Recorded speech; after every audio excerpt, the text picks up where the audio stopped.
Hola a todos, mi nombre es Víctor Hugo Cuenca Aguilar. Este día vamos a hablar un poco de la quiebra y cuáles son los tipos de quiebra acá en El Salvador.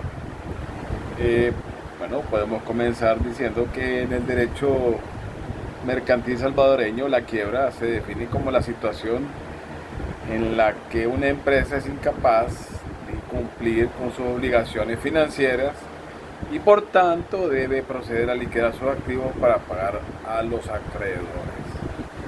El Código de Comercio en El Salvador clasifica la quiebra en tres tipos principales, según las causas que llevaron a la insolvencia de la empresa: fortuita, culpable y fraudulenta. Y a continuación les explico cada tipo de quiebra. La quiebra fortuita ocurre cuando la insolvencia de la empresa es causada por circunstancias imprevistas o fuera del control del empresario. En este caso no existe culpa ni intención de fraude por parte del empresario o de los administradores de las sociedades. ¿Cuáles pueden ser unos ejemplos de causas de quiebra fortuita? Desastres naturales, así como son los terremotos o inundaciones, los cuales afectan gravemente los activos de la empresa. Otro ejemplo es las crisis económicas severas, esas que impactan negativamente la operación y la solvencia de la compañía. Y hay ahí algunas que son debido a los cambios en la legislación que generan pérdidas económicas insostenibles. ¿Cuál es la consecuencia de la quiebra fortuita?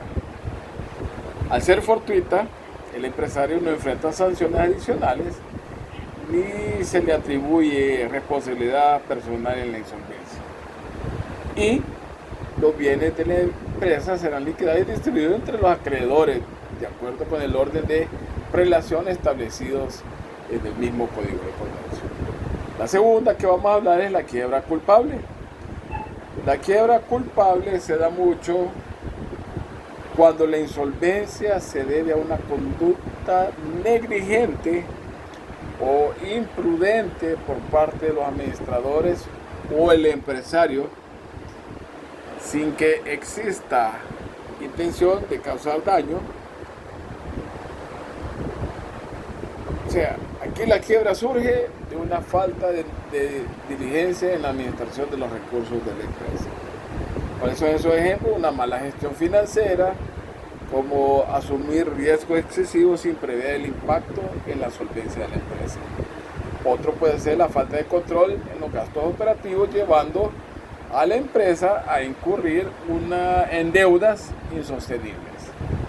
Y una más puede ser la negligencia en la toma de decisiones estratégicas, como invertir en proyectos sin análisis adecuado de los riesgos que pueden ocurrir.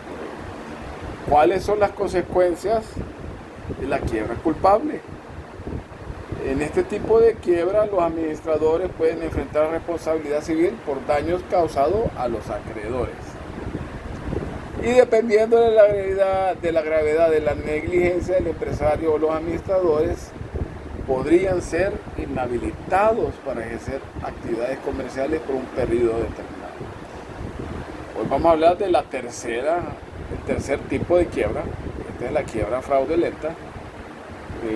Esta es la forma más grave de quiebra, ya que implica que el empresario o los administradores actuaron de manera dolosa o con intención de defraudar a los acreedores.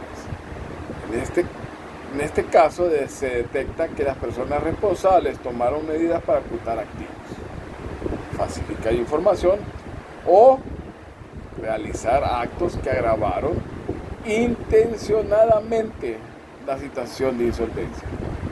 ¿Cuáles son estos ejemplos de quiebra fraudulenta? Manipulación o falsificación de estados financieros para ocultar la verdadera situación económica de la empresa. Transferencia de bienes a nombre de terceros o familiares para evitar que sean liquidados y estos puedan ser utilizados para pagar a los acreedores. y la ocultación de activos o realización de ventas fraudulentas para reducir el patrimonio de la empresa antes de la declaración de quiebra. ¿Cuáles son las consecuencias de la quiebra fraudulenta? Bueno, los responsables de una quiebra fraudulenta pueden enfrentar sanciones penales que pueden incluir multas o penas de cárcel. Los empresarios o administradores también pueden ser inhabilitados de por vida para ejercer actividad comercial debido al grave daño que causaron intencionalmente a los acreedores. Y una más podría ser que se procederá a una investigación exhaustiva para recuperar los bienes desviados de manera fraudulenta y garantizar su disposición en favor de los acreedores. Podemos concluir que la clasificación de la quiebra fortuita, culpable y fraudulenta del derecho mercantil salvadoreño permite diferenciar los casos en función de la causa de la insolvencia y el grado de responsabilidad del empresario o el de los administradores. Esta clasificación también permite a las autoridades aplicar las sanciones adecuadas y proteger los derechos de los acreedores frente a las distintas circunstancias de insolvencia. Esta es mi posición de hoy. Espero que les haya agradado y gracias por escucharme.